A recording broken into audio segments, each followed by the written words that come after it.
Gennadyevich Golovkin becomes the unified IBF and WBA middleweight champion after a 9th round stoppage of Ryota Murata. Sounds familiar, I must say. I did predict that Golovkin would stop Murata in round 9 or 10. It came in round 9. But enough kissing of my own arse. You want to hear how the fight went down. This was an interesting fight, especially early, because as I pointed out in the pre-fight video, there were many questions about Golovkin and how much he had left in the tank going into this fight. He's come out, started the round, and straight away we see that trademark jab. And not only is he throwing the jab, but he's landing with some good effect, really kind of knocking the head back of Murata early. It looked as if he drew a line in the sand, and he's like to Murata, if you advance beyond this point that I'm comfortable having you in, I will land this jab on you. And he did. However, Murata, being a massive guy and I believe 4 years Golovkin senior, was undeterred.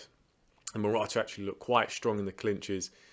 The static high guard of Murata that I pointed out in the pre-fight video, it wasn't too difficult for Triple G to penetrate that with his jab, because you have to remember with that high guard, one glove on either side, there is a very limited narrow vision, but there is still that window in the front of it where that Golovkin jab can just fit right in, and that's what Golovkin did. However, coming into the second round, Murata, started to interrupt Triple G with a basic but effective stiff arm control. He was able to just kind of hold Triple G in his tracks and kind of engage Triple G's guard and stop him from getting off any offense just for a moment while he lined up some pretty good body shots. And it was looking like this was going to be a tougher assignment for Golovkin than many people, including myself, expected. The quality and the accuracy, however, even in these kind of ropey early rounds, it was with Golovkin. However, Murata's strength was a telling factor, especially in the clinches and up close, because we're not really used to seeing Golovkin go backwards. And it's almost a little bit concerning, I want to say, when you're watching him fight and he gets pushed backwards.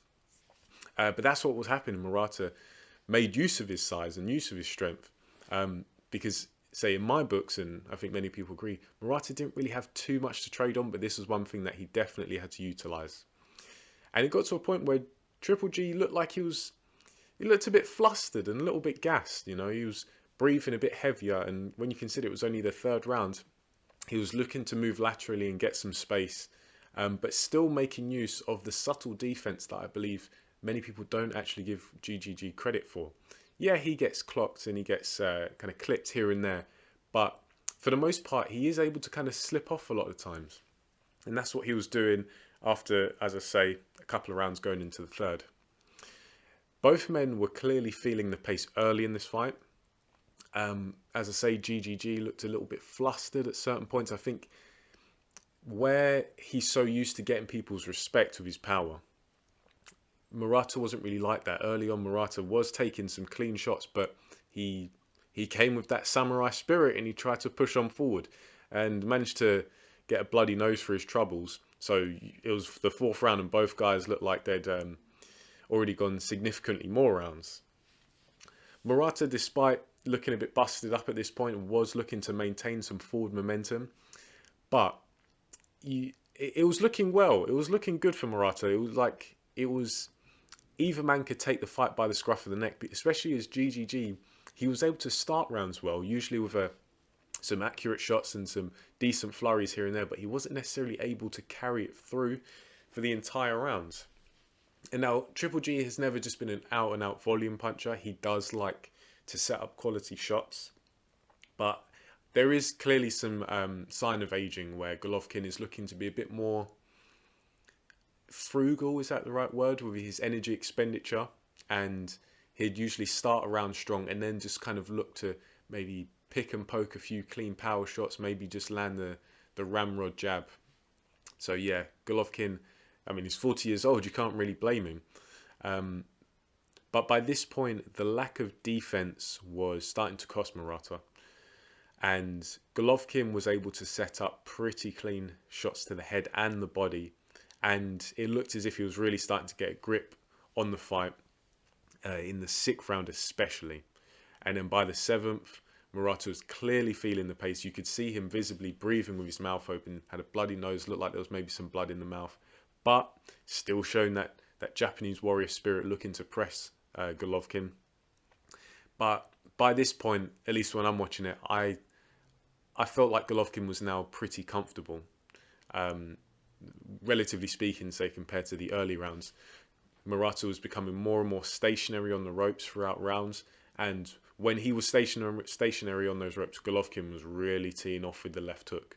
Not necessarily just rushing the hook, but he'd set it up well and he'd land cleanly around the guard of Murata. And Murata's starting to look a bit worse for wear here. He's still trying, but it's just not sophisticated enough offensively. I think he just didn't have enough diversity. And, you know, that's at the best of times. Murata's not the most offensively creative, doesn't have the highest IQ, but now he's tired and he's probably getting desperate and he's shipping some quite considerable punishment from Golovkin. It was really, really basic stuff. Nothing that particularly troubled Golovkin. As I say, Golovkin's really in control of the fight by this point. Though Murata's still trying, but then there was just, for lack of a better term, an offensive avalanche from Golovkin in the 9th round, really showing good diversity of attack, showing that offensively he's much more intelligent and developed than Murata, because when Murata's against ropes, you can see Golovkin, he'd use the right hand to set up the left, use the left to set up the right. He can go to the head, go to the body, and he's just able to chain together these punches with such ease, and he varies up the kind of the amount of weight he puts in the shot to mix up the power and really keep Murata going. And it was like, oh, this is going to stop right now. Like, this fight needs to be pulled. But Murata managed to get some space somehow. I don't know whether Golovkin let him off the hook and maybe just wanted to not force anything too much. But Murata's getting some space. Golovkin goes back to moving laterally, and Golovkin just flattens Murata with this right hand. Murata doesn't go down straight away. He's kind of like stunned. He's on his feet, but he's not standing. He's just balancing. Almost reminiscent of David Price versus Povetkin when that that right hand landed, and David Price was just kind of on his feet but just completely buzzed. Murata wasn't as bad as that, but he was seriously hurt and he fell to the floor afterwards. And his corner came into the ring and saved him. They pulled the plug. And I can't blame him, to be fair, because it was all Golovkin at that point. Murata's still trying, but not getting off anything meaningful. He'd kind of neglected going to the body, which proved to be quite fruitful in the early rounds because Golovkin was looking gassed himself. But yeah, it was a great fight, a really neat little scrap. And it's always good to see, champions in boxing go to different countries. You know, it's not always about United States. It's not always about the United Kingdom. If you're the world middleweight champion or the world heavyweight champion or whatever world champion, you should travel the world. You should be the champion of this world and go to different countries. So it's not the most electric atmosphere, but, you know, that's Japan. You know, I think they're a bit more socially conservative in that respect, maybe. But it was a great little fight. We didn't have to stay up until stupid o'clock to watch it. It was on at 1 o'clock or whatever it was. So yeah, it was a really enjoyable fight. A lot of people are asking now, what comes next for Golovkin? Now, it's all the talk is about Canelo Alvarez in September, I believe. Assuming that Canelo Alvarez gets past Dmitry Bivol, because that is a tough ask for both men, but especially Canelo, seeing as he's the one who isn't the natural light heavyweight. But realistically, Golovkin is one of my favourite fights to watch and has been. I've followed his career since he blew up pretty much in around 2012, 2013. So this is someone I love watching. But realistically, that fight is just a third Canelo fight at this point would just kind of be silly, I think, unless he really wants to just cash out his career. Of course, this is just my opinion, but you have to look at the trajectories of both men.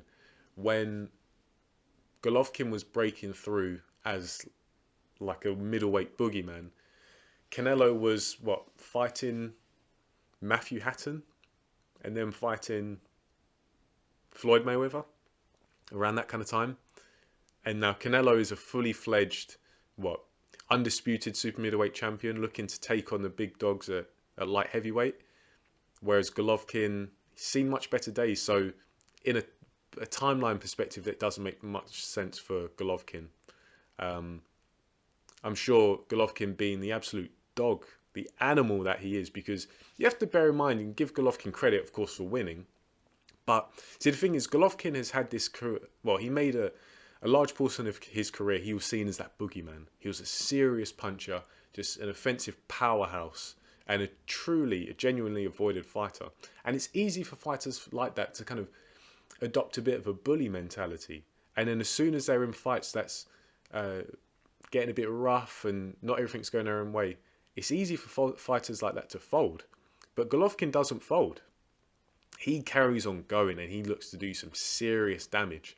If you're outworking him and out overwhelming him in the pocket, he might just get on his boxing. But this guy's always looking to win. Like, people talk about iron chin, and Golovkin is iron chinned, but he's got an iron will as well. But at this point, I think Canelo's kind of filled up a bit more. He's added some diversity to his skill set. And yeah, personally, I don't have any problem with GGG staying at middleweight and maybe trying to become undisputed there. But then you'd have to factor in the politics, if he hopes to fight a Charlo, or who else is there?